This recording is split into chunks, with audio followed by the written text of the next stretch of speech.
time to start ripping this out. Open up the possibilities. I bought this 2004 Chevy ASTRO van and converted it into a sweet, simple camper van in just 11 days. Now, the concept for this van was just a space for my 3 dogs. I have 3 corgis.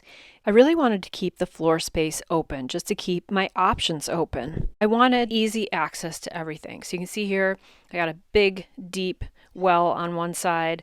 I've got a shelf. For lights, I just have a simple battery-operated light. On the other side is what I call my kitchen, just a simple place for everything you might need going down the road. A little bit of water here. This is a USB water pump. And I just carry a couple gallons of water with me. And then for cooking, I have a butane stove. You just can put it on the shelf in the back. And there it is, a very simple yet elegant build out for my camper van. The dogs seem to love it. I have curtains for privacy that go all the way around. Simple trash bin. I've got hooks everywhere to hang things. And it's just extremely minimalist. It has everything I need, including a small refrigerator that operates off my DC plug in the back, and I have a porta potty, which is basically a bucket toilet. This is everything I need to roll down the road. Now, let me show you how I did it. The previous owner just stacked the seats and then had a sort of really sketchy build out. I pulled it all apart just with my hands, so had to get that out of there. Get this junk out of here and we can start tearing out the floor. If you're at all curious about building out a van and don't have any experience, well, that was exactly the place that I was. First piece. That is very gross. It's like very damp and wet. Ew. Ew. Now I'm so glad I'm ripping this out. That's disgusting. A lot of the tear out seemed intuitive. These panels look to be pretty straightforward with just... Oh, there's a speaker in there. That might be a panel I want to keep and work around it. Just the beginning of all the problems I'm going to face that I don't even know are coming. Oh, well, look at that. It just pops out.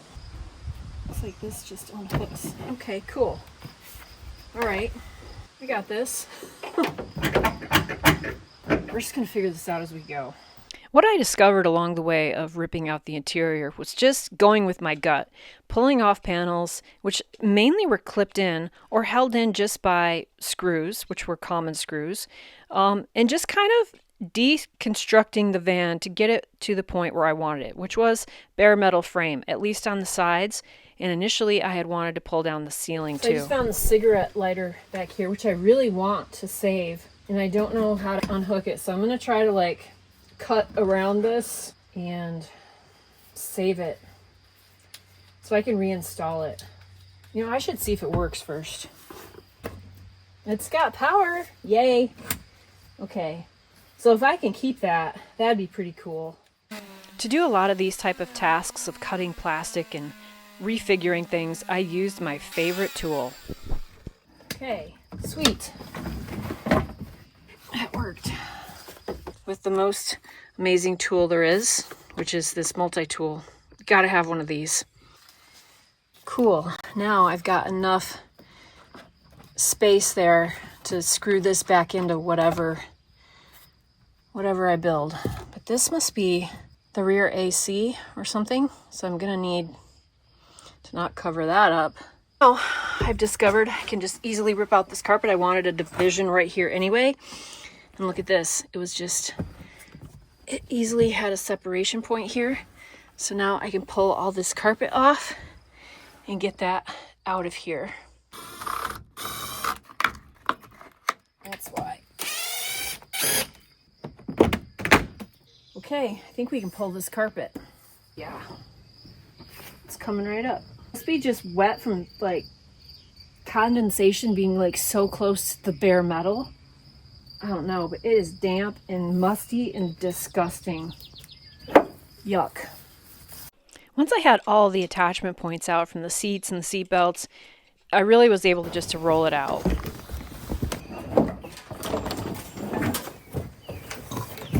Ew. So gross. Well, here it is. That feels like a fresh start. I get this washed out, and then I can start putting the insulation down and lay the laminate. That's gonna be cool. And with that, I was off to Menards for the plywood. They know me by name there. This is 1/4" utility grade plywood. You use this for underlayment. So that's what I'm going to use over top of my insulation and my little spacers I'm going to use. Then I'm going to put laminate flooring over top of this. Definitely need to get this traced out before I ditch this carpet.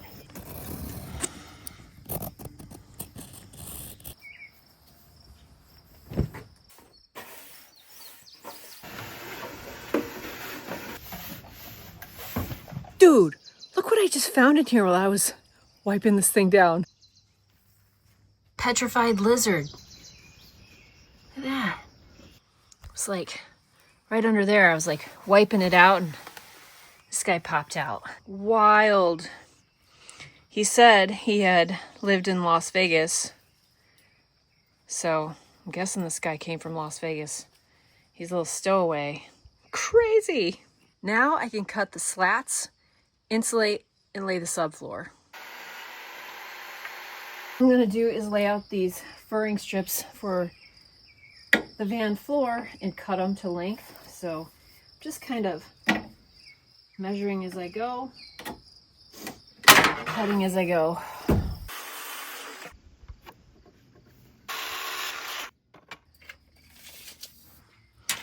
So I'm gonna have 16 inches in between each furring strip for the insulation, which is 16 inches wide.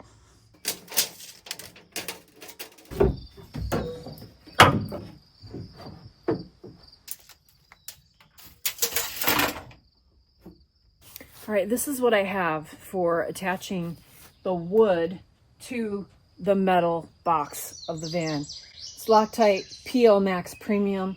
This is supposed to be their best adhesive. This is a construction adhesive for bonding metal and wood. And it's got a lot of good temperature swing on it. So that's what I'm going to use to attach those ribs to the bed of this van. Then I'll let it sit overnight. So I've got all of these marked out, so I make sure I'm on my mark. I already feel this like grabbing. It's nice.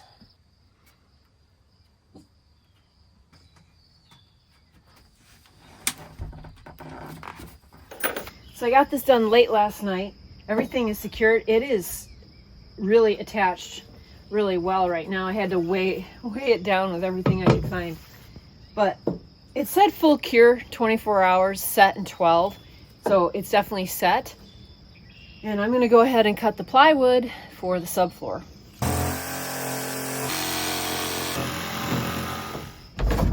Hey, look at that.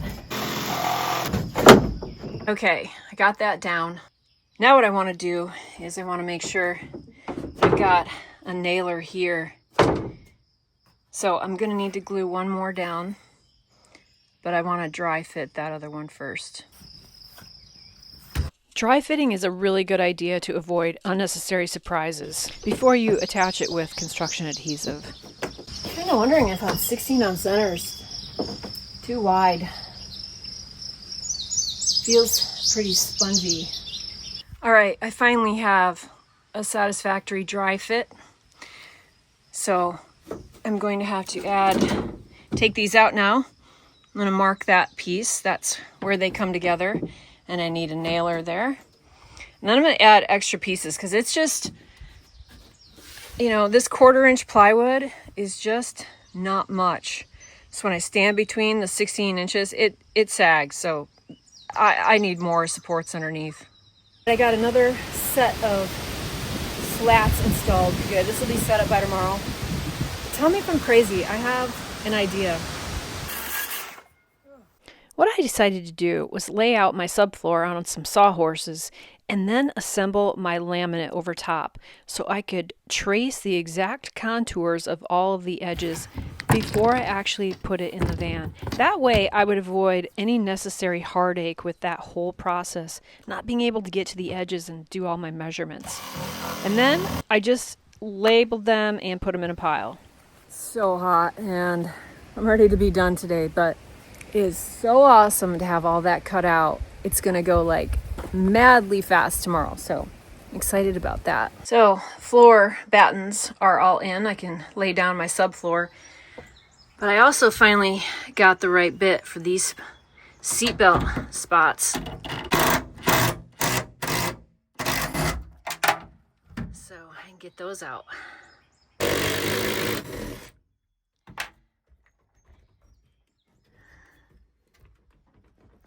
How's that still attached? Come on, man. Just a little adhesive. Good yank, got it.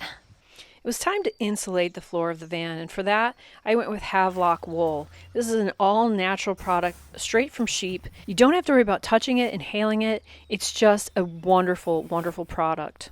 Considering that I'm doing this on a 90-degree day, which is bad enough, I can't even imagine dealing with like fiberglass insulation. Awful. You know, I just wanted a natural product that breathes on its own, and this feels good, like something organic. This material is just wonderful. All the insulation is in. It's ready to go. I'm going to put down some construction adhesive on my battens and drop the subfloor.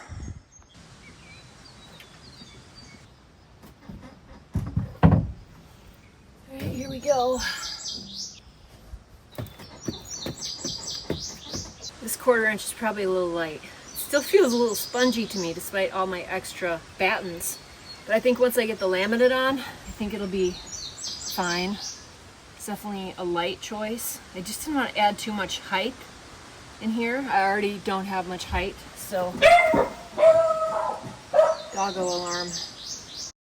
For this I just used regular general construction adhesive to attach the subfloor, then a few screws to secure it. Okay, now comes the moment of truth. We're gonna see how good I did. I have all these numbered. So glad I did this yesterday. It's just gonna go fast. Following my numbered sequence, I was able to relatively quickly install the floor. Okay, it's finally done. Look, I didn't do too bad. First time installing laminate flooring. The pre-cutting, awesome. None of these edges are gonna show. I'm gonna have all this covered up. But my pre-cut out job, like, wasn't too bad. This is kind of a mess over here, but it's all gonna be, you'll never see the edge. So yeah, I'm super happy. It's really, really awesome floor. Love it. Next step was to install nailing points all around the edges of the van so I could do the sides.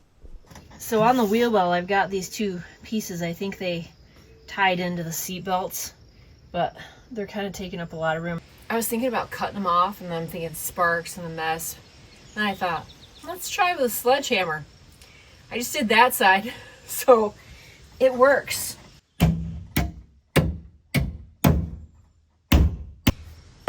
Problem solved. So check this out. I got all my nailers installed. So all I did with these is cut them to size and then attach them with that heavy duty construction adhesive. They'll be dry by tomorrow and I can start building out the bed. And then over here I've got nailers too. I'm going to build a box here. I was just kind of messing around with my fridge and placement of things, so making progress. I'm to the phase of insulation on the walls now, so I'm using this insulated duct covering. This is what it is. Frost King duct insulation. So it's got the aluminum side and then just a little bit of a tacky side. It's not overly sticky, so it's really nice to mold. And then I'm using my sheep's wool, and I'm gonna stuff it into every crevice that I can get it into. It's gonna help with sound deadening also, but obviously insulating those spaces in the crevices that I can't get to. So I'll just do the best I can. Okay, let me show you what I have here. So I've covered everything in that duct insulation, and then I've used some of this aluminum tape to tape things together, although it seems like it doesn't really want to stick as well to the duct insulation as it does just pure metal. But anyway, so that's gonna cover places like this, and I think that's where the gas tank is. And then behind here on these flat panels, that's gonna help with the sound deadening too, and also the insulation. And then I've put the sheep wool and my nailers, which I installed yesterday with the super heavy duty construction adhesive. That is for my cladding. I have a beautiful tongue and groove cladding that's going up here. And then this will be little nailing points. It is time to move on. This has been very time consuming. I still have to do this side. So that sucks, but hey, look over here. This is what I'm going to put on the van walls, and I'll probably only need like this one pack. It is 14 square feet of coverage. This was 20 bucks at Menards. It's a knotty spruce planking. This is tongue and groove, but it's only a 1/4 inch thick. So that means it's going to have some flexibility if there's any little ribs in the van that it needs to go over. I think I've got everything so it can be fairly straight with my nailers, but you want something light and you want it to be a little bit flexible. So I'm so excited to see how this is going to look. It's going to really dress up the van. And tongue and groove is my favorite. It's just really easy to put up, and you just need a brad nailer. It goes up really quick and easy. I'm using 5/8 brad nails.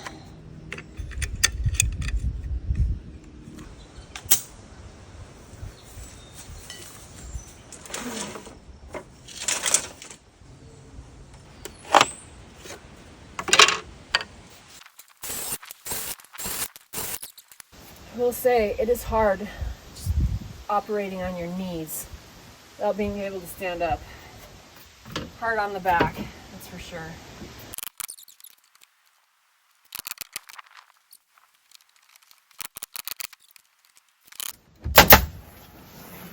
At this point, I decided to switch gears and was not building a bed, but was going to build a giant cubby on that side. I'll explain more later. Literally don't know what I would do without this multi-tool.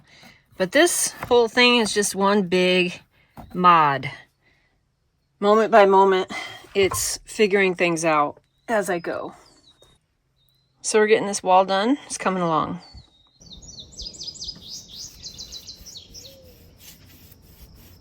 The whole reason for building out this van was to have lots of floor space for my dogs to roam around while we traveled.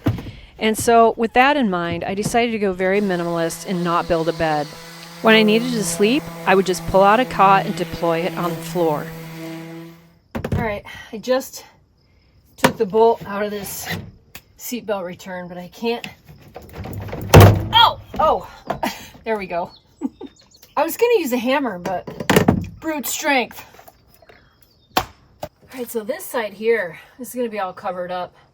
This doesn't need anything but insulation because there's going to be a build out here. Little kitchen area, basically.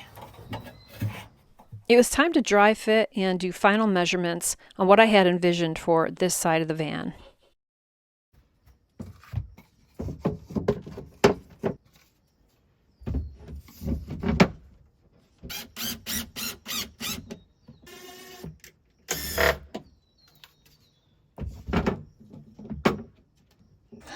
Okay, this I still have to build this out back here to cover this up, but this is done.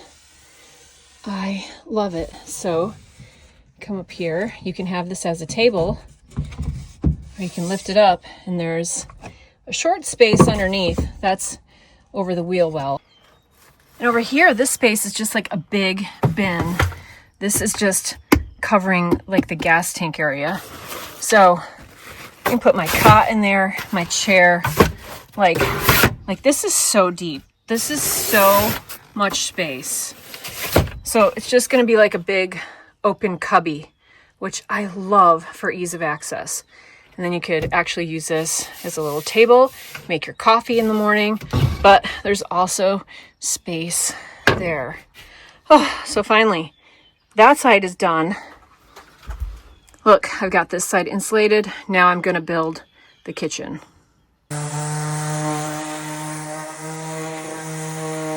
Ooh, okay, look at this. This is a leftover piece from my Vardo, but look, I just cut it and fit it into here. This is gonna be the end piece for my kitchen. Look at the curve, like it fits. So I'm gonna build everything around that. Okay, I just cut a really basic back piece for this, and I stuffed more insulation in, and I'm gonna screw that in, and there's my back.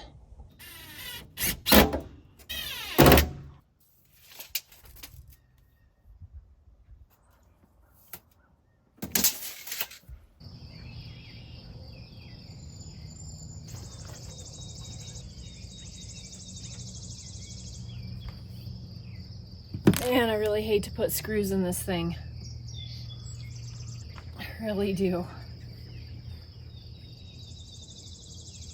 It's so beautiful on the outside.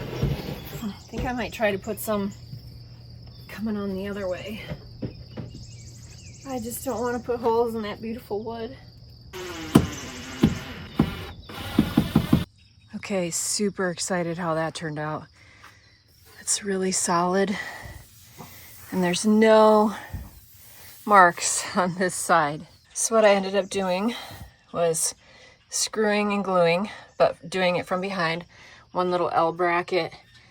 So I've got lots of screws going in this way. It is really solid. So this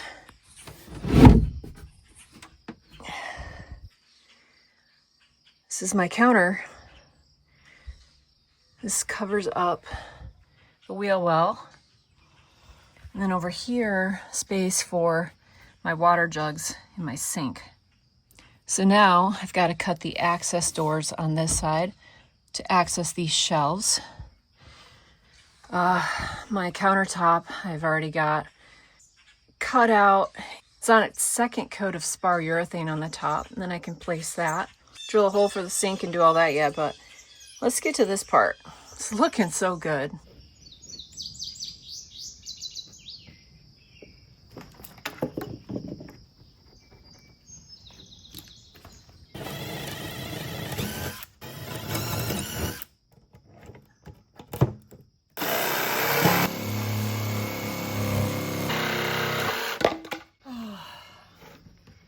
That's so difficult.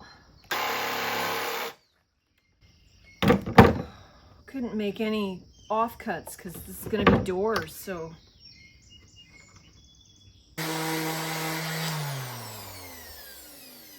Okay, that was way more involved than I had hoped it would be. Look at that. Oh, that's cool. Beautiful. Now I'll get the spar urethane on it.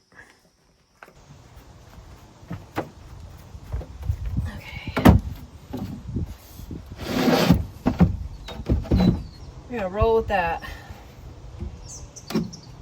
Okay, look at this, finished. Fits great. I didn't have it long enough, so I had to do this piece of pine that Dave milled. It's the same thickness, so it works out good. But here's my conundrum. The original sink I bought for this is a small one, but it's still like, it's too big. So I found a bowl in the house. I think I can convert into a sink and just caulk it in so it's secure. And then I've got my USB powered water pump. I have a drain kit and everything. It's just more work, and this just is taking so long. But this is like what I've had in my mind. So switching gears is like, what if I just didn't do any of it? Like, I could just screw this down and be done. Keep water under there and call it good. I don't know. We'll see. Well, I went ahead and tried to make a sink out of this bowl. It didn't really go that well.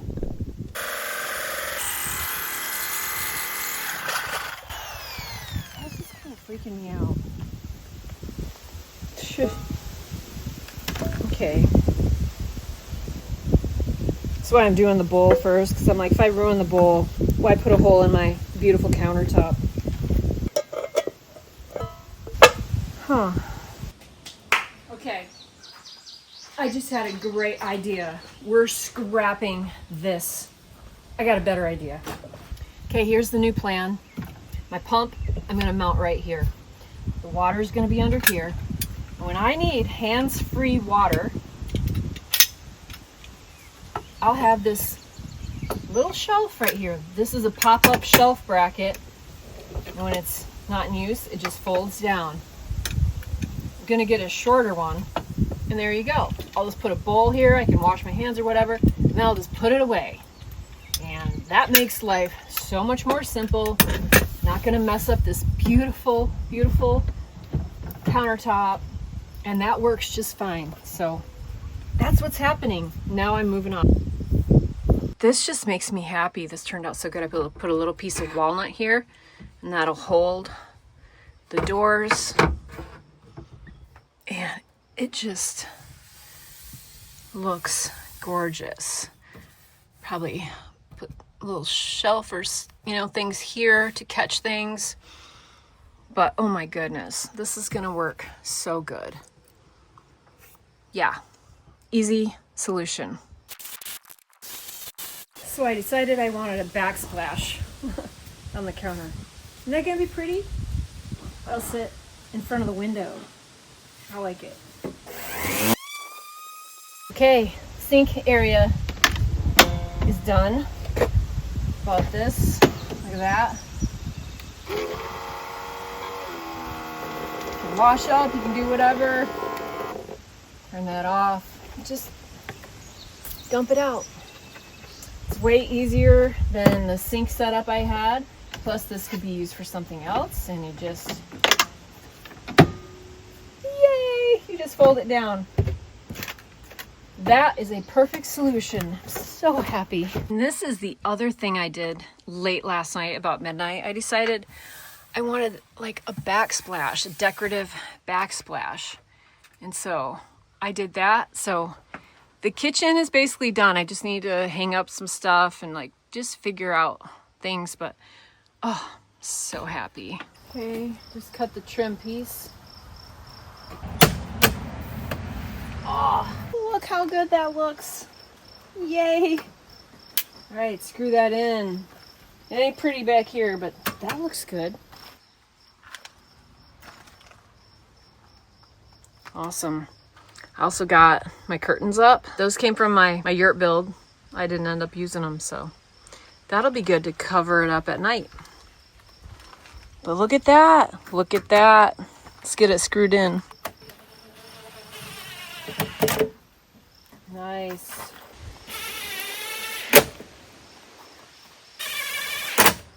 Well, I couldn't put it off any longer. I needed to build a box to cover the back AC unit and get the DC plug spot ready. It was a lot of tedious fitting and refitting to get the screen just right, and then I needed to decide how I was going to attach the DC plug, which was another cutout and more measurements. For that, I ended up screwing it into the back of the spot that I cut out in the wood. Okay, let's check this.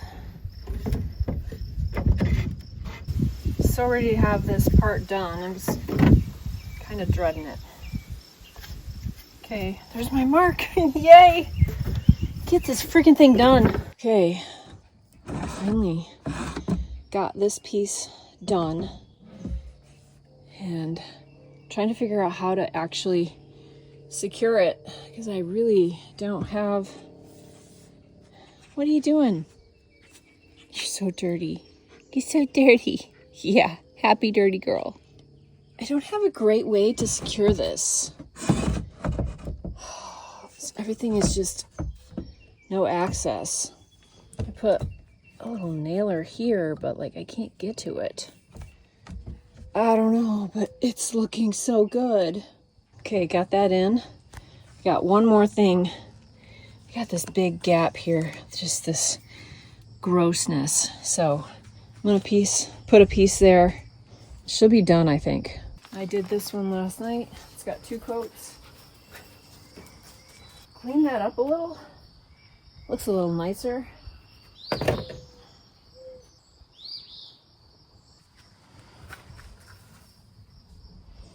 It's like a little threshold. Oh my goodness, it looks so good. So glad this is done. So I ended up screwing it one here, and then I went inside and screwed into the cabinet that way. Doggo's partying before it gets too hot today. Come on, puppies. Ah.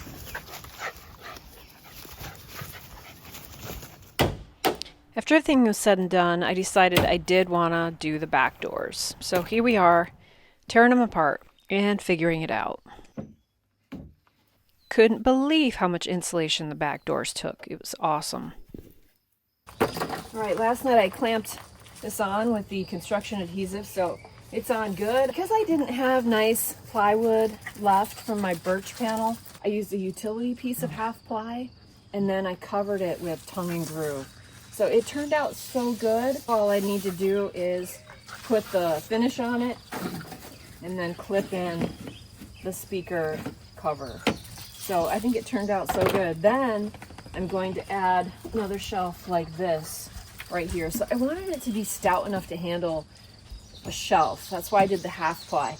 Otherwise, quarter ply would have been fine. And then it would have molded with the door, because this door has a little bit of a curve shape, and obviously the plywood won't bend to it. So if you look from the top down, you know, you can tell that it's not really touching the concave curve of this door, but it's fine.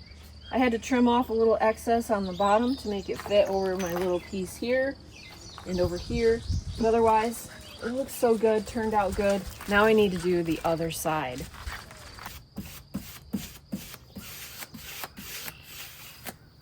This brush is done.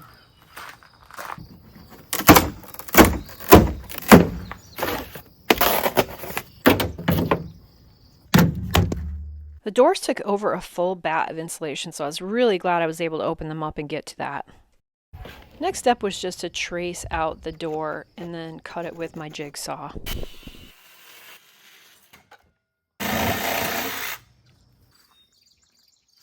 There we go. Now I can do the tongue and groove. Had to buy another package of the tongue and groove just to do the doors, but all in all, it was only $40 for both packages. All right, I got this cut out to size. I'll be trimming off a little bit on the edges to fit, I'm sure. So I'm not too worried about it being perfect. Now I've got to glue it down. And I'm almost out of this.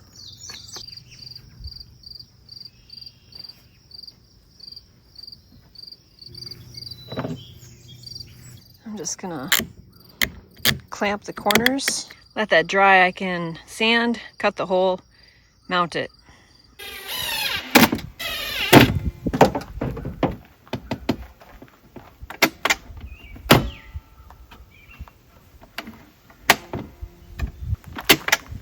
Sweet. All right, now that the interior is basically done, I have some ideas for the outside. So I got these big vinyl stickers. Never done this. These large vinyl graphics are not easy or beginner friendly, so I did screw up and have to start over. So I'm piecing it together because the first one I just trashed. So I tore it off the vehicle. I don't know, what do you guys think? It's okay. So if you look at this hood, it is not good. The rest of the van is really not bad, but this hood and this side right here, severely oxidized, and I don't know what's up with this. So I'm gonna paint it matte black and cover up this ugliness. And so I'm just gonna hit it with some steel wool, clean it up, and then I'm gonna spray paint it. And yes, Dave and I have spray painted cars before. Whole cars, not just the hood. And it ends up turning out okay. I'd like to see people in Sprinter vans pull this off. Well, I take that back. I haven't done anything yet, so let's wait till it turns out before I start insulting fancy Sprinter van people. There we go. She's prepped.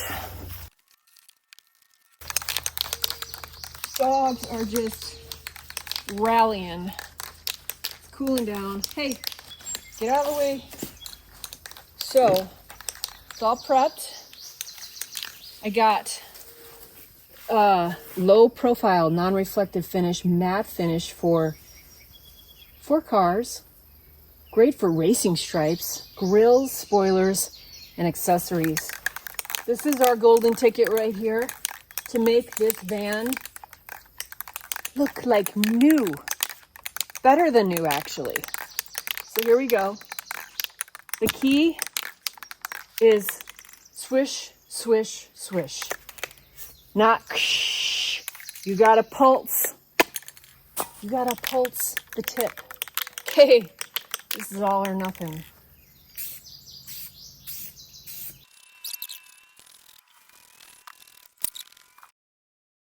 Okay, let that dry. We have like a new van. Well, there you have it. This is my 2004 Chevy Astro van camper conversion build out. I would estimate I would have to add up the receipts, but I think I spent less than $500 on this whole build. A lot of it was just my time, took me 11 days, but really the materials were very, very minimal. If you want a deep dive tour of the finished van, I'll put the link to that video below. And in the next video, we're taking this thing on the road all the way from Michigan to Alaska. See you then.